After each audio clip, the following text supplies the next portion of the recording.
Um, one of the things I've been working with over the last few years, really, of teaching, is playing more music with less notes. And the blues is one style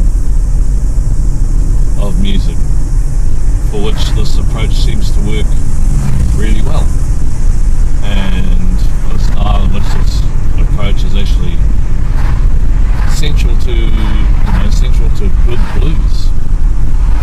So a couple of years ago, maybe 3 years ago, when Griff brought out his first 4-note video, that was a nice little reminder, because at the time I was dealing with actually 3 notes. And why I was dealing with 3-note blues is 2 main reasons. One is that my students don't have a lot of time to practice. They don't have, if they get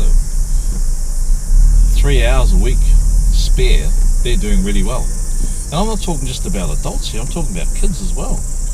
11, 12-year-olds who've got all their schoolwork happening, they've got their karate happening, they've got their tennis happening, they got their cricket happening, they got their soccer happening, they got their friends, and then on top of this they got guitar, and if their parents are working, then sometimes they got after school care and all these kinds of things. So the kids are just as busy as the adults, and they're as challenged as adults to get study time and practice time happening.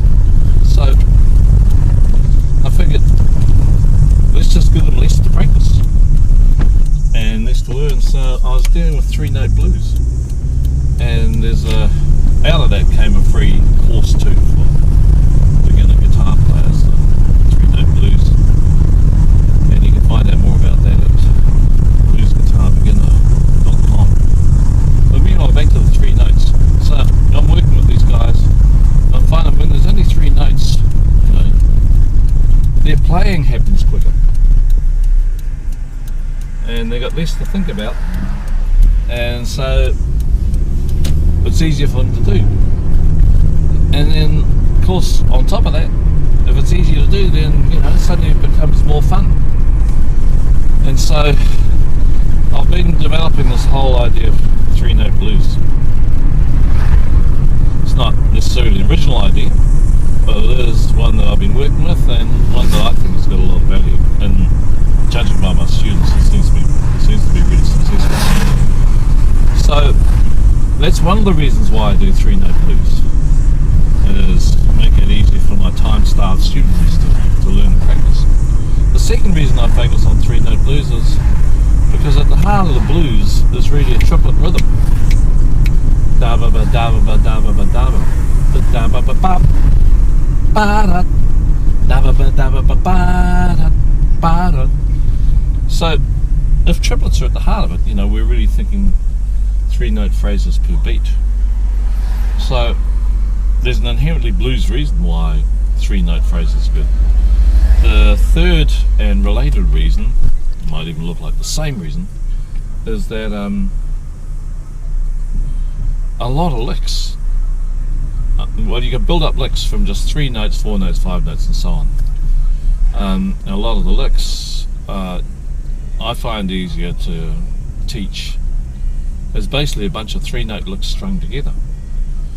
So this throws up a couple of benefits. Number one is that you can learn just 3-note licks on their own, and number two is that when you're playing 3-note licks, you start noticing that you're hearing little 3-note licks all over the place. And so instead of trying to hear now an 11-note lick or a 15-note lick, you notice that there are, in the 11-note lick, there's basically 3-note licks. Then you notice that actually there's only 2 of them, because 2 of those 3-note licks are the same, they're just in different places. And then you notice with a 15-note lick that there's actually 4 licks and one of them's repeated. Suddenly, boom, these little 3-note licks are like little keys, or like little parts of the combination block.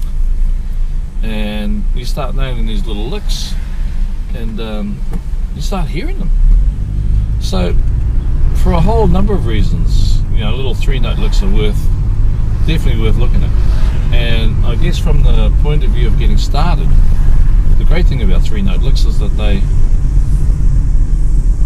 take very little time to practice. Right? 3 notes. You can go around the 12-bar blues, a slow tempo one, you know, in a minute, less than a minute. Or let's say a minute, 60 beats a minute.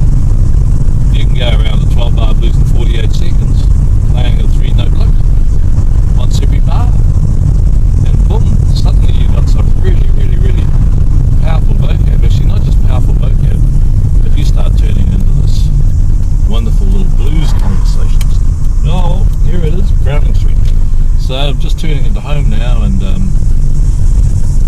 I think this is a good time